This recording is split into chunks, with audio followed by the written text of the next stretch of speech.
Good evening and welcome to California Today. I'm Liang Zhang. Let's take a look at today's stories. The demand for COVID testing is increasing, and state leaders warn against price gouging practices.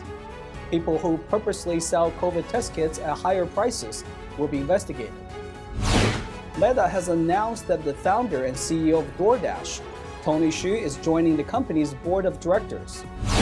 Newly published court documents review what happened in 2017 when two LAPD police officers were discharged for gaming on duty.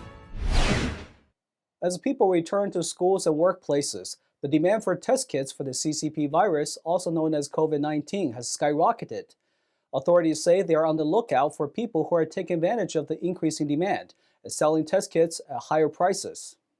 Alameda County District Attorney Nancy O'Malley said on Tuesday her office will investigate any cases of price gouging of at-home COVID-19 tests. Governor Gavin Newsom signed an executive order on Saturday to prevent price gouging on at-home COVID-19 test kits. Under Newsom's order, anyone selling at-home test kits as of December 1, 2021 cannot increase the price of the kits by more than 10%. Anyone who has not previously sold at-home COVID-19 test kits cannot sell kits for the price that's higher than 50% of what they pay for the kit themselves. Violations of this order can be charged as a misdemeanor, punishable with either a fine of up to $1,000, prison time up to 6 months, or both.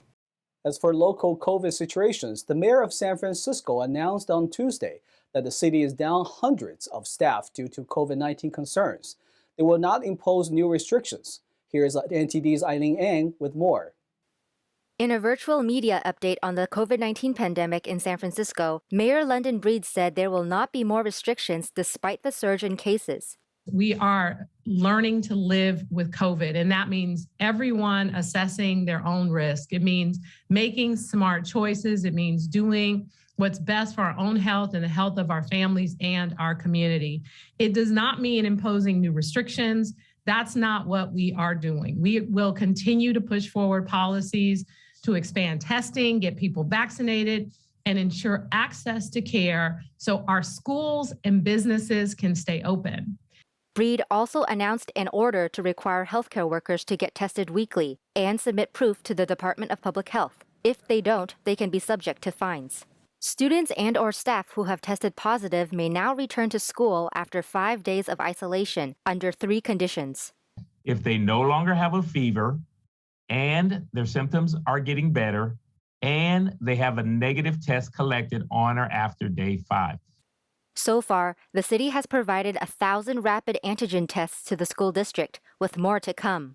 On Monday, the director of ER COVID response at UC San Francisco told SF Gate that the real crisis facing California hospitals isn't Omicron cases, it's COVID policies and strict quarantine rules.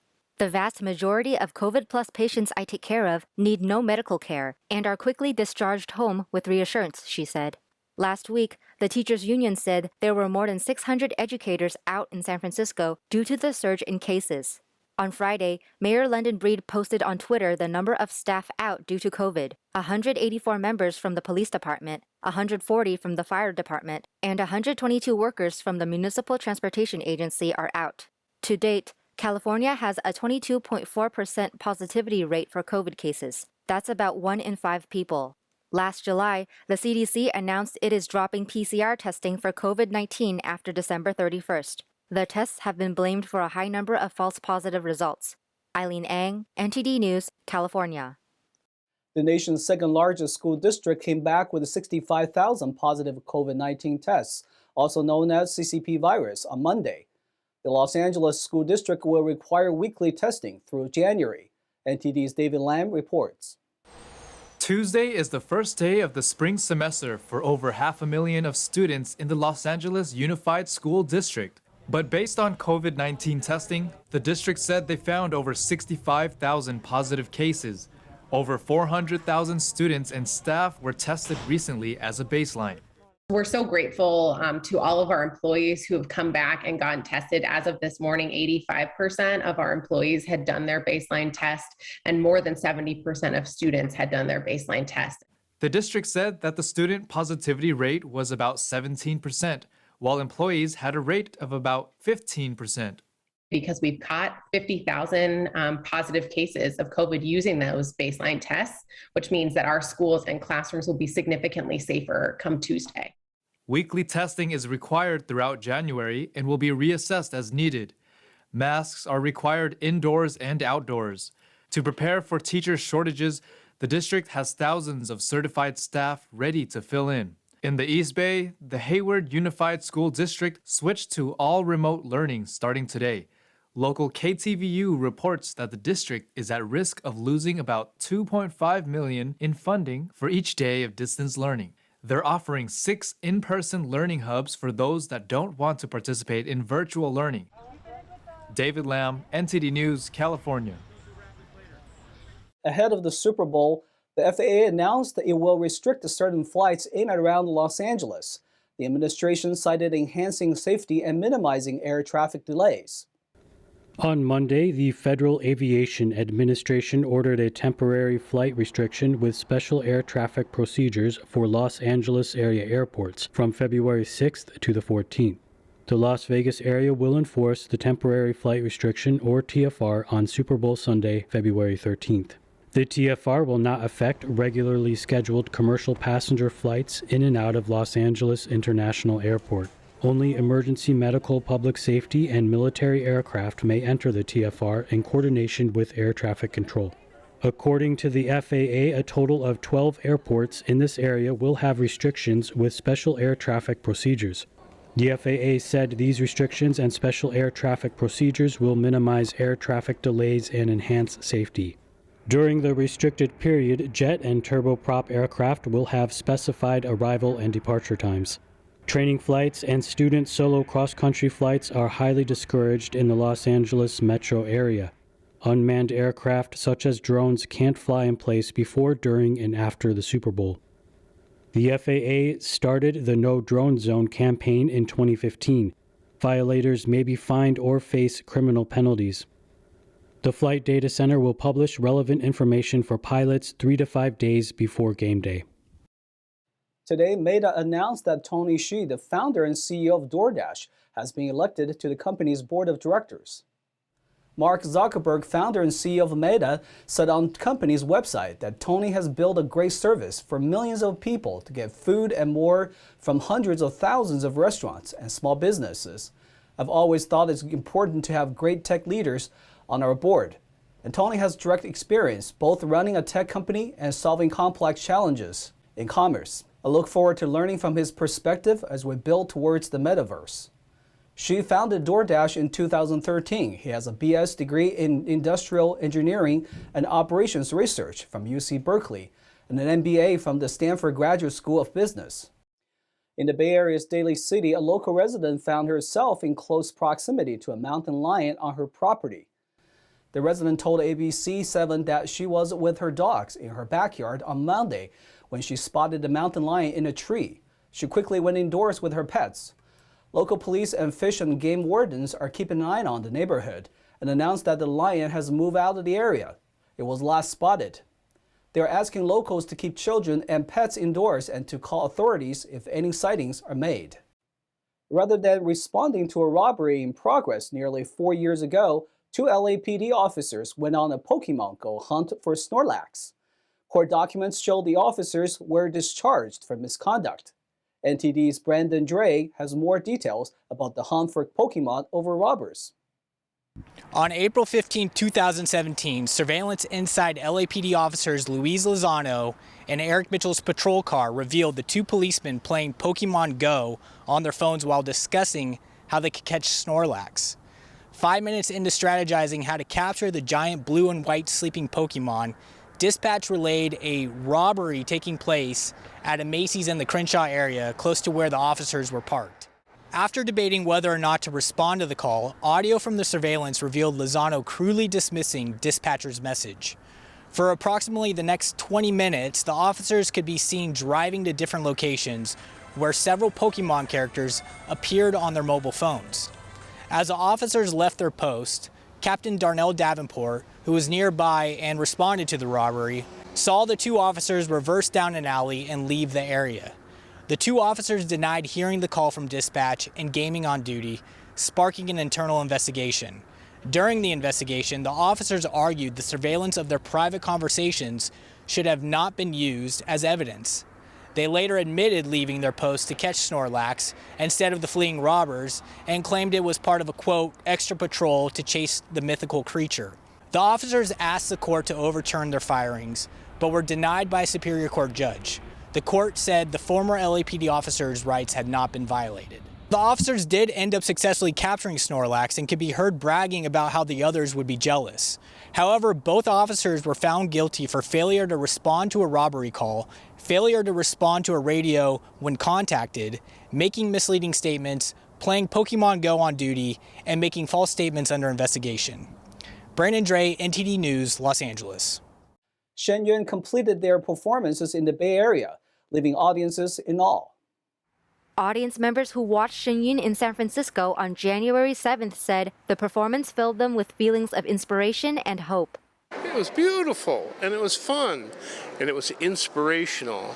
I feel uplifted, and I feel full of life again. So when I walk out this door tonight, I'm going to do so with a smile on my face. It's amazing. We absolutely love it. The talent is incredible. The teamwork and synchronization of the dancers is so impressive. And the storytelling is really, really cool. There's, a real history and culture to the dance more than just the, technique. Under decades of communist rule, much of traditional Chinese culture has nearly been lost. Shen Yun's mission is to revive it through dance and music. I could tell the people were committed to telling a story and sharing their belief about what China was and could be again. Yeah, the very subtle overtones and undertones that go on throughout much of the performance here. And I think it's a beautiful thing, even to begin by saying we believe that all of us came from divinity, and then we come here and we live a life on this earth. And I think that gives people the idea that you should watch yourself. Try to remember the divine inside of you and try to live a good, clean life. Be kind to others. Do as you would like to be judged in the afterlife. Much of China's rich cultural heritage is divinely inspired. Wisdom with years of Buddhist and Taoist spirituality and values gave birth to medical innovations, architecture, opera, and dance. Shen Yun strives to present it all on stage. Well, we love it because for 2 years, we've been in lockdown. So to be able to come into the city, living on the peninsula, but be able to come in here and enjoy this and experience this, we just hope we see light at the end of the tunnel. We have a lot of troubles going on right now. So there's a lot of people at odds with each other. And so messages of peace and hope are very important, I think. NTD News, San Francisco.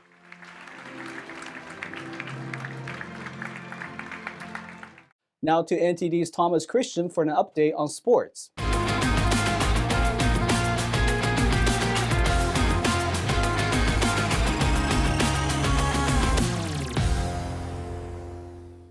I'm Thomas Christian, and this is the California Today Sports Roundup.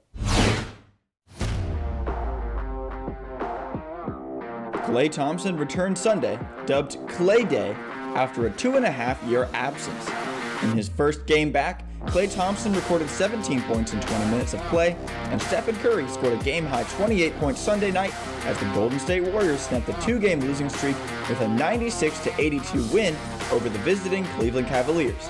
Playing for the first time since tearing an ACL in his left knee in Game 6 of the 2019 NBA Finals, Thompson needed just 40 seconds to record his first basket of the season and less than a half to throw down his first dunk and splash his first three-pointer. The 5-time All-Star finished 3 for 8 on three-pointers and 7 for 18 overall. He also had 3 rebounds, 1 assist, and 1 block, following a 941-day absence from basketball. Curry shot 4 for 11 on three-pointers on a night when he and Thompson combined for 7 of Golden State's 10 threes in the team's 42 attempts. Lamar Stevens had 17 points to pace Cleveland, which was making its second stop on a 6-game Western swing. Warriors 96, Cavs 82. Desmond Bane shot 5 for 8 from three-point distance and scored 23 points as visiting Memphis beat Los Angeles during its franchise record 9th straight victory. Jaren Jackson Jr. added 21 points, 12 rebounds, and 6 blocks for the Grizzlies, and John Morant finished with 16 points and 7 assists after he sat out on Saturday's win over the Los Angeles Clippers with a sore left thigh. LeBron James had 35 points, 9 rebounds, and 7 assists for the Lakers, who came in riding a season-long 4-game winning streak. It was the 11th game that James scored at least 25 points. James, 37, is the oldest NBA player in history to accomplish that feat. Only 2 other Lakers, Austin Reeves and Talen Horton-Tucker, scored in double digits for LA. Grizzlies 127, Lakers 119. Amir Coffey matched his career-high 21 points and helped the LA Clippers end its 3-game losing streak with a win over visiting Atlanta. Coffey, playing on a 2-way contract, was 8 for 12 from the field and tied another career high with 5 3-pointers. He added 5 rebounds and 3 assists. 6 other Clippers players scored in double figures, including veteran Serge Ibaka, who 16 points off the bench. Atlanta's Trae Young scored 19 and saw his franchise record streak of 25-plus point games end at 17. Young was 8 for 21 from the floor and only 1 for 6 from distance, with 7 assists. Bogdan Bogdanovic also scored 19 points, 1 shy of his season-high 20. Clippers 106, Hawks 93. Anthony Simons scored 31 points and made 7 3-pointers, while Yusuf Nurkic contributed 14 points, 16 rebounds, and 9 assists to lead Portland over visiting Sacramento. Simons was 10 of 17 from the field, including 7 of 11 from three-point range, and also registered 6 assists. Nasir Little and Ben McLemore each added 13 points for Portland, which was without Damian Lillard, CJ McCollum, and Norman Powell, arguably their 3 best players. It didn't matter as Tyrese Halliburton recorded 17 points and 9 assists, Alex Len added 16 and 10, and De'Aaron Fox scored 14.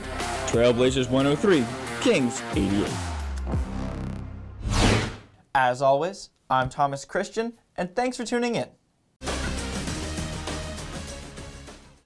And that's all for tonight. You can join us again on California Today every weekday at 8 p.m.